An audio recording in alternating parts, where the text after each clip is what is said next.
Tuh. Shalom, selamat malam semuanya. Puji nama Tuhan, malam hari ini saya ingin sharingkan apa yang Tuhan ajarkan kepada saya beberapa waktu yang lalu ketika suami saya sakit, ya saudara ya. Jadi beberapa waktu yang lalu suami saya sakit cukup lumayan, di mana mobilitasnya menjadi sangat terbatas dan bahkan harus bed rest. Ya, jadi saya sebagai seorang istri, saya harus merawat, melayani dia selama dia sakit. Saya yang mengantar jemput ke rumah sakit, mengantarkan ke dokter, kemudian saya yang menyiapkan semua obat-obatannya karena suami saya bukan tipe orang yang mampu untuk mengingat obat-obatan apa yang harus diminum dan kapan diminumnya ya. Dan dia juga suka lupa sudah minum apa belum gitu ya. Jadi saya harus siapkan itu semua setiap hari saudara ya. Dan selain itu juga saya harus memandikan dia. Jadi saya masih bekerja dan pulang kerja, setiap kali pulang kerja ritual saya memandikan suami saya. Setelah itu saya juga perlu mengurus ketiga anak kami dan ada orang tua juga yang tinggal bersama dengan kami ya saudara ya. Jadi satu sisi saya merasa saya sudah melakukan semua yang baik sebagai seorang istri dan akhirnya saya merasa hebat, saya merasa seperti Wonder Woman karena saya take over semuanya ya saudara. Dan itu menimbulkan satu perasaan yang tidak baik di hadapan Tuhan karena saya mulai bermegah di luar Tuhan. Saya mulai bermegah karena kekuatan saya sendiri. Tuhan katakan bahwa kita tidak boleh bermegah di luar Tuhan. Kita hanya boleh bermegah di dalam Tuhan, saudara ya. Dan ini pelajaran pertama yang saya terima. Jangan jatuh pada dosa bermegah di luar Tuhan. Kita hanya boleh bermegah di dalam Tuhan.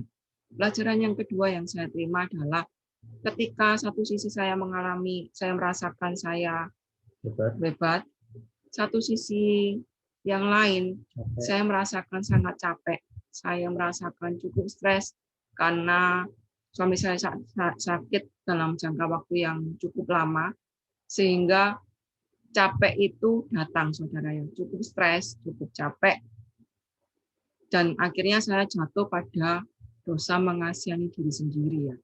Jadi orang yang mengasihani diri sendiri itu berbeda dengan orang yang mengasihi diri, gitu ya. Orang yang mengasihani diri sendiri tidak akan mampu melihat bahwa Tuhan itu mengasihi kita.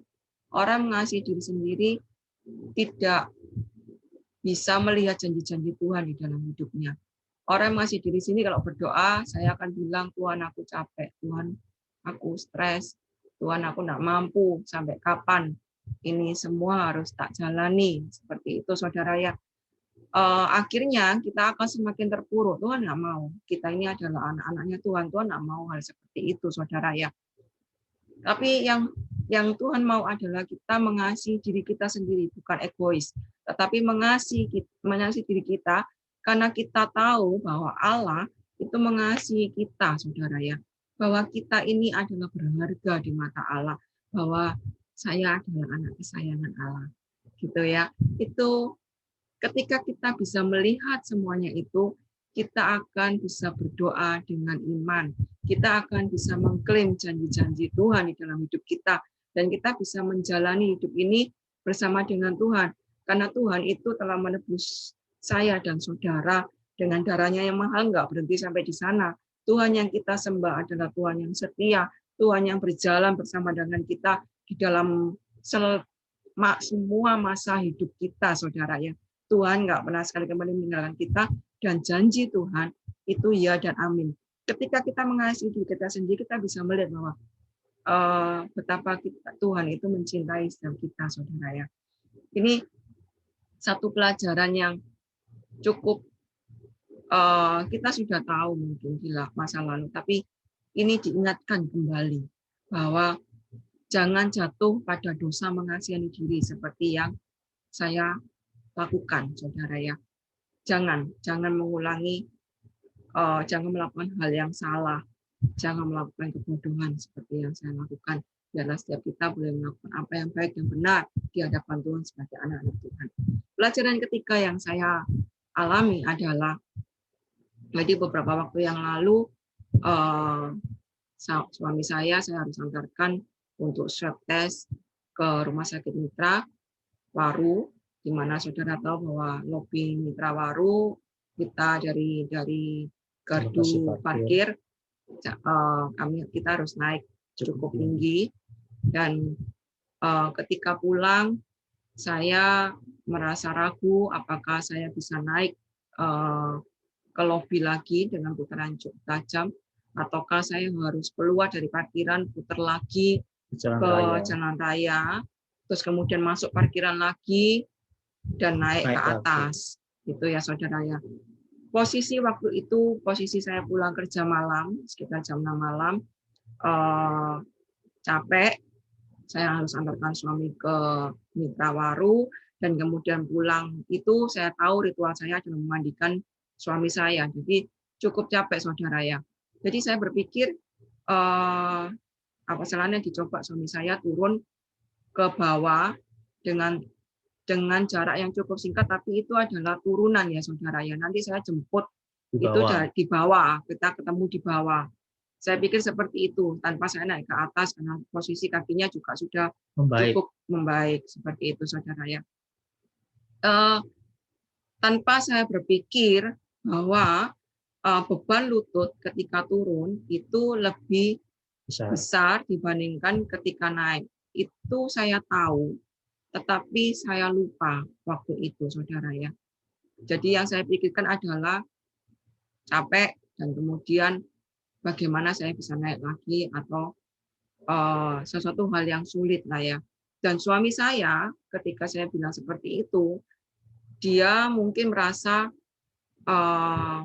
sungkan untuk menolak karena saya sudah merasa capek, dan beberapa waktu sebelumnya saya cukup marah-marah karena saya stres, sehingga ketika demonstrasi saya akan cukup emosional gitu ya saudara ya, sehingga suami saya sungkan, dan kemudian dia juga ketika saya bertanya ingin mencoba apakah dia memang sudah mampu untuk jalan seperti itu saudara. Setelah pulang tidak ada efek apa-apa. Besok paginya suami saya menjadi demam, dan kemudian lututnya itu membesar, lebih besar daripada yang sebelumnya. Saya merasa, aduh, saya sudah melakukan hal yang bodoh, saudara ya. Keputusan yang salah, permintaan yang salah yang saya lakukan. Saya merasa bahwa saya sudah melakukan semua yang saya harus lakukan sebagai seorang istri supaya suami saya cepat sembuh, karena saya juga jangan lama-lama, kalau lama-lama juga saya capek saudara ya. Jadi saya melakukan itu supaya suami saya cepat sembuh juga. Tapi dengan kesalahan saya yang seperti itu, saya membuat suami saya tambah parah gitu ya saudara ya. Satu hal yang bodoh. Namun dari sini Tuhan bukakan suatu pelajaran ya, bahwa istri adalah penolong suami. Suami adalah kepala rumah tangga. Ya, itu sudah kita ketahui ketika kita pelajaran pranikah ya. Tapi in detail dalam perjalanan kita tetap terus belajar. Dalam permasalahan, dalam peristiwa ini saya belajar bahwa ketika saya melakukan hal yang salah dan itu diiyai oleh suami saya, yang dimintai pertanggungjawaban adalah tetap kepala rumah tangga. Jadi pesan saya, kepala rumah tangga, banyak berdoa kepada Tuhan supaya diberikan kebijaksanaan lebih lagi ya, karena setiap keputusan yang diambil oleh seorang suami ada konsekuensi yang harus ditanggung. Ada konsekuensinya, dan Tuhan yang dimintai pertanggungjawaban yang pertama adalah suami. Seperti itu. Seperti kisah Adam dan Hawa, firman Tuhan tentang Adam dan Hawa katakan Hawa yang jatuh terlebih dulu dalam dosa, ya, dan mengajak Adam akhirnya ikut berdosa. Tetapi yang Tuhan tegur pertama kali bukanlah Hawa, melainkan Adam, karena Adam adalah kepala rumah tangga. Tidak berarti saran istri tidak perlu didengar, karena sebagian besar saran istri adalah benar. Intuisinya kuat. Tetapi suami harus belajar bijaksana dan lebih dengar-dengaran akan suara Tuhan, supaya tidak mengambil keputusan yang salah. Ya, supaya jangan mengambil keputusan yang salah ya, saudara ya. Karena yaitu tadi pertanggungjawaban pertama tetap ke suami. Tetap Tuhan tagih ke suami, bukan ke istri, walaupun itu adalah kesalahan istri. Ya, jadi ini pelajaran yang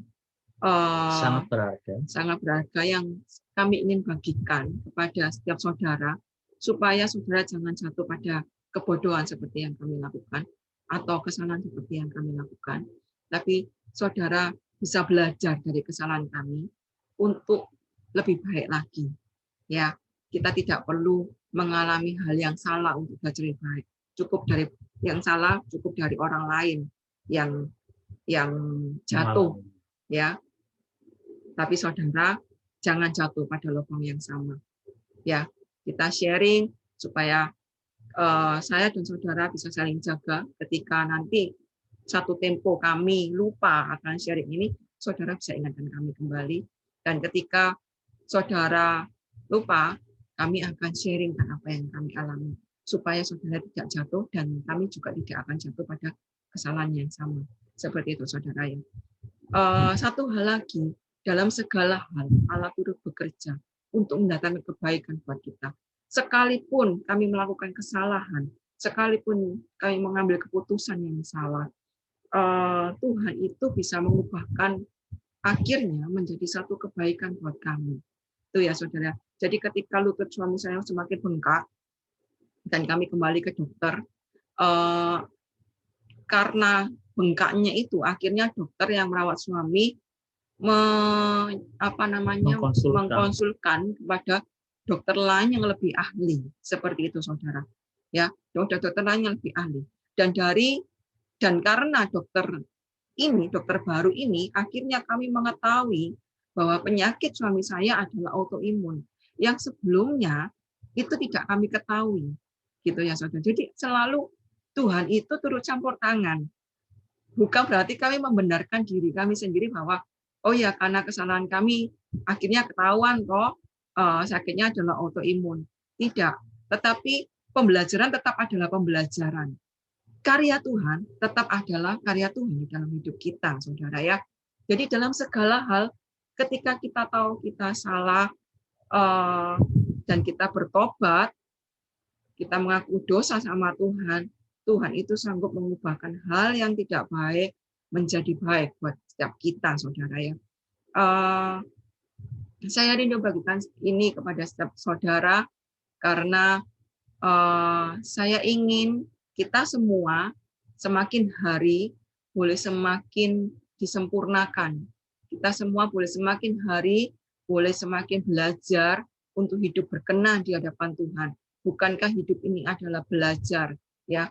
Kita belajar satu dengan yang lain untuk kita boleh semakin naik, semakin berkenan di hadapan Tuhan. Demikian kesaksian dari kami, kiranya menjadi berkat buat setiap saudara. Tuhan Yesus memberkati. Saya mau tutup dengan satu pujian. Saya teringat satu pujian bahwa hal yang kita sembah itu tidak ada sebuah kecurangan daripadanya. Hal yang kita sembah, yang kita kenal dalam nama Tuhan Yesus, tidak pernah melakukan sebuah kejahatan, gitu ya. Tapi Allah yang kita sembah dalam nama Tuhan Yesus adalah Allah yang setia.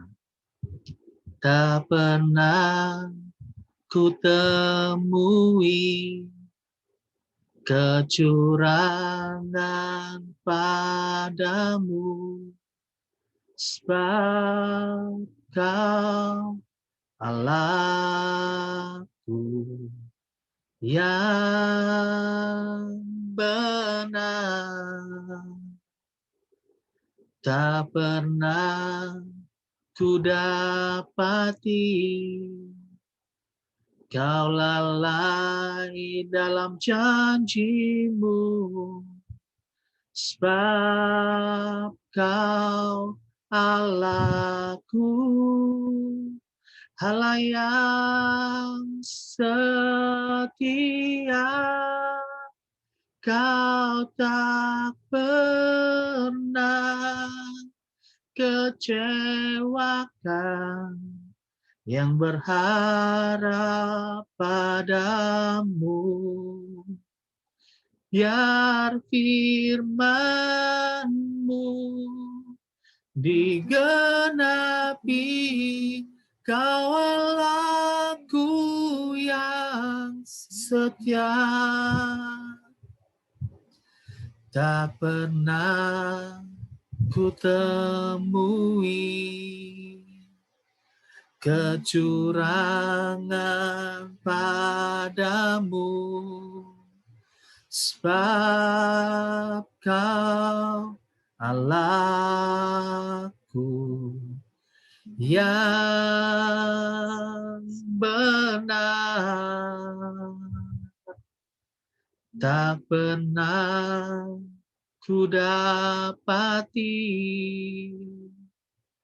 Kau lalai dalam janji-Mu, sebab Kau Allahku, Allah yang setia.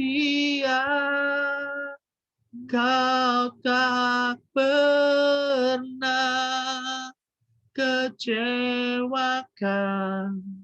yang berharap padamu. Biar firman-Mu digenapi, Kau Allahku yang setia. Kau tak pernah kecewakan yang berharap padamu. Biar firman-Mu digenapi, Kau Allahku yang setia. Biar firman-Mu digenapi, Kau Allahku yang setia. Setiap firman-Mu digenapi, Kau Allahku yang setia. Allah kita tidak pernah curang, Allah kita selalu benar, dan Allah kita adalah Allah yang setia. Tuhan Yesus memberkati.